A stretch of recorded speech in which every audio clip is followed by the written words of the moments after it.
Please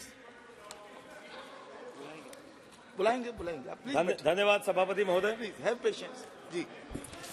हाँ धन्यवाद सभापति महोदय। जी जी जी बोलिए। आज मैं इस ऐतिहासिक बिल पर बोलने के लिए मुझे पार्टी ने जो अनुमति प्रदान की है, मैं उसके लिए यहां पे सदन में खड़ा हुआ हूं।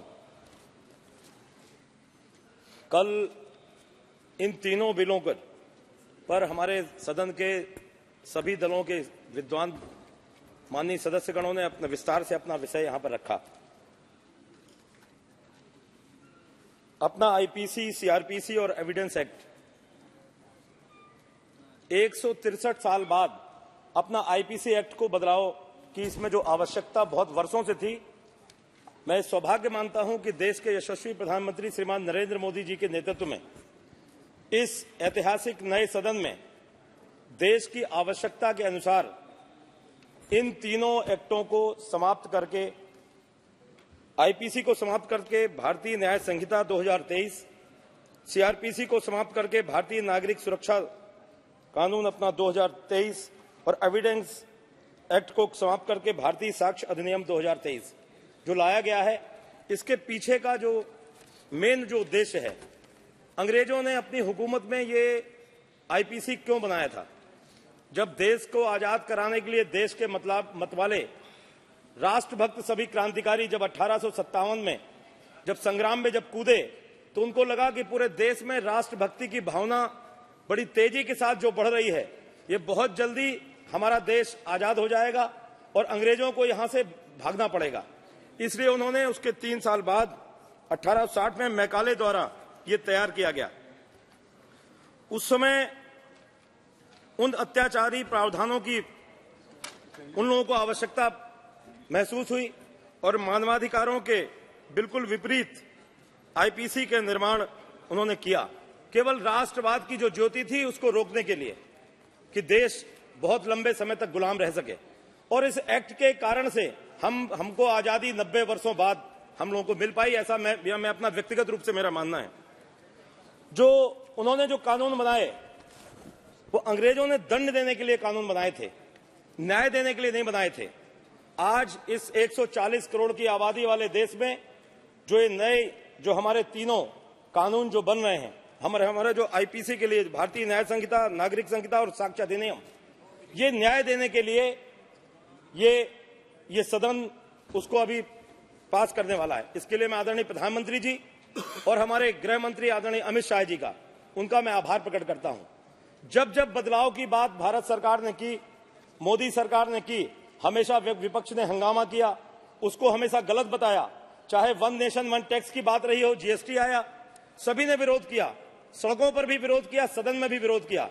लेकिन आज उस जीएसटी से देश का खजाना भर रहा है और देश बड़ी रफ्तार के साथ पूरी बहुत बड़ी अर्थव्यवस्था बन रहा है। और मोदी जी के नेतृत्व में जब 2014 में जब सरकार बनी तो हमारी अर्थव्यवस्था 10वें नंबर पर थी, आज वो अर्थव्यवस्था हमारी 5वें नंबर पर आ गई। हर कानून को बनाने का जो उद्देश्य है वो मोदी सरकार का, भाजपा सरकार का ये उद्देश्य है कि कैसे देश हमारा पूरी दुनिया का सिरमौर बने, उस दिशा में हमारी सरकार ये काम कर रही है।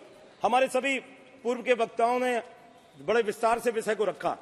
हमारे आदरणीय विष्णुदयाल राम जी जो हमारे पूर्व डीजीपी रहे, हमारे श्री सत्यपाल चौधरी जी वो भी पुलिस कमिश्नर रहे, उन्होंने अपनी पुलिस की बात, हमारे बाकी जगदम्बिका पाल जी, निशिकांत दुबे जी, सभी लोगों ने अपने स्तर से जिस प्रकार को बात को रखने का काम किया, जो विस्तार से विषय आ चुके हैं मैं उसमें नहीं जाना चाहता। जैसे मैं 2-3 बिंदुओं की जरूर मैं बात करना चाहता हूं। जो प्रावधान किए हैं बहुत अच्छे किए हैं कि इलेक्ट्रॉनिक एफआईआर करके 3 दिनों के अंदर उसमें हस्ताक्षर करके किया जा सकता है, बहुत अच्छा नियम है। हमको आने वाले टाइम में जो फॉरेंसिक एक्सपर्ट की जो आवश्यकता पड़ती है, जो हमारे जितने भी मुकदमे हैं लंबित हैं बड़ी संख्या में, उसके लिए लगभग 33,000 फॉरेंसिक एक्सपर्ट हर साल बन करके हमारी जो फॉरेंसिक यूनिवर्सिटीज बनेगी उससे बन करके आएंगे। लोगों को जल्दी न्याय मिल सकेगा और जो हमारे उसके पीड़ित लोग हैं उनको न्याय मिलेगा और अपराधियों को सजा मिलने का काम होगा। अनेकों ऐसे नियम बनाए गए, जैसे जिसकी गिरफ्तारी होती थी 4-4, 5-5 दिन थाने में लोग बंद किए रहते थे। खासतौर से क्षेत्रीय दलों की जहां सरकारें होती हैं, जहां पर जातिवाद के से काम करते हैं, क्षेत्रवाद से काम करते हैं, समाज को बांटने की विचारधारा से काम करते हैं, वो लोगों को थाने में पीड़ित करते थे और उनके घर वाले ढूंढते रहते थे कि लोग कहां हैं। आज हर थाने में एक एएसआई लेवल का एक ऑफिसर डिप्यूट किया जाएगा। उसकी जिम्मेवारी होगी कि उनको इलेक्ट्रॉनिक माध्यम से व्यक्तिगत रूप से उनके घर वालों को सूचना देगा कि किसकी हमने गिरफ्तारी की है, कब की है, कहां पर, किस थाने में वो रहेंगे।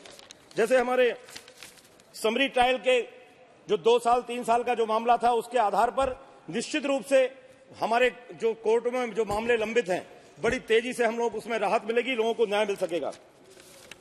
सभापति महोदय, मैं अपना सौभाग्य मानता हूं कि राष्ट्र हित के लिए इस अति महत्वपूर्ण विषय पर मेरे लिए इस बहस का हिस्सा बनना बड़े गर्व का विषय है।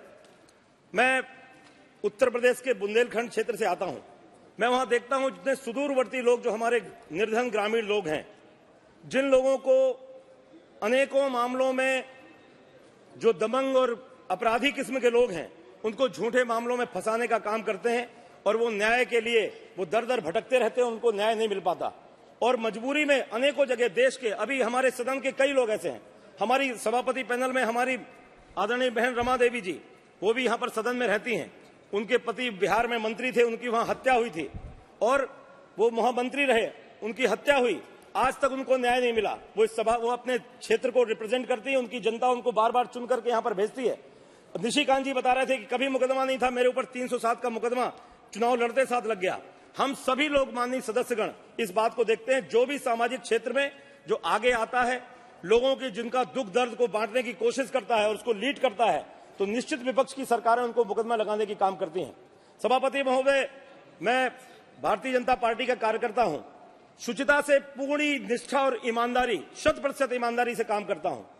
कभी भी आज तक किसी भी मामले में 5 नए पैसे का गुनहगार नहीं हूं, लेकिन जब ईमानदारी से काम करते हैं, माफियाओं से डरते नहीं हैं, भ्रष्टाचारियों से के सामने घुटने नहीं टेकते, अपराधियों के सामने घुटने नहीं टेकते, जितने खनन माफिया हैं उनके विरोध में खड़े होते हैं, तो हम लोगों को व्यक्तिगत रूप से, मुझको भी कई बार ऐसी चीजें झेलनी पड़ती हैं कि हम जब वो कुछ नहीं कर पाते हैं, क्योंकि ईमानदारी से काम करने वाली जब मोदी सरकार और योगी सरकार जब दोनों काम करती हैं, तो उनका अपराधियों के जब मंसूबे पूरे नहीं होते हैं, तो आजकल एक बहुत ऐसी स्थिति उत्पन्न हो गई है कि हमारे मीडिया में वैसे बहुत लोग अच्छा काम भी करते हैं, लेकिन आजकल सोशल मीडिया के आधार पर और कुछ यूट्यूब चैनल बना करके हमारे कुछ लोग पत्रकारिता को कलंकित करने का जो काम कर रहे हैं, वो ऐसे लोगों के खिलौने बन करके, जिन लोगों ने अपनी तपस्या से, श्रद्धा के साथ अपना जीवन लगा करके, जिन्होंने अपना मान सम्मान कमाया, उस पर आंच डालने का काम करते हैं और उन पर झूठे मुकदमे लिखाने का काम करते हैं।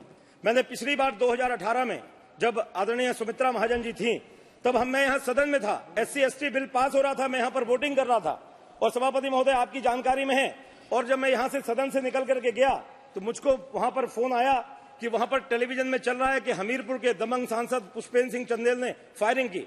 मैं यहाँ सदन में उपस्थित हूँ और वो लोग पुलिस में FIR कराने गए, वहां के पत्रकार लोग पहुंचे और बड़ी ताकत के साथ वहां पर घेराबंदी की, और जब उनको पता पड़ा कि नहीं वो दिल्ली की संसद में बैठे हैं, तो मेरे पिताजी के खिलाफ एप्लीकेशन में दूसरा नाम टाइप किया और लेकर के पहुंच गए।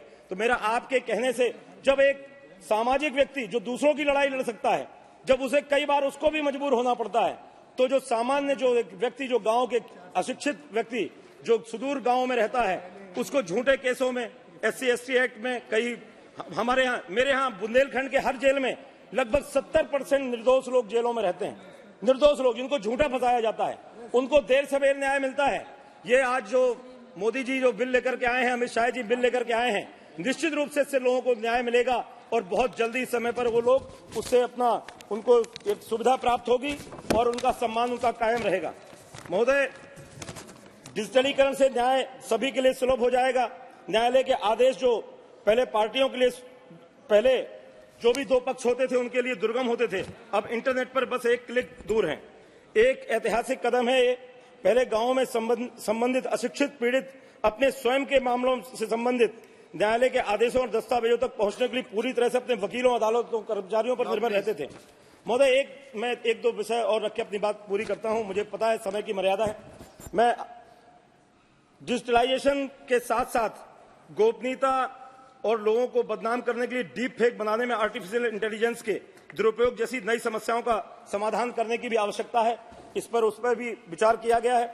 आर्टिफिशियल इंटेलिजेंस के दुरुपयोग के खिलाफ सख्त कार्रवाई की जरूरत है। डीप फेक जैसी झूठी सामग्री प्रकाशित करने को दंडित करने के लिए मानहानि की धारा के तहत उपयुक्त प्रावधानों को पेश करने की आवश्यकता है।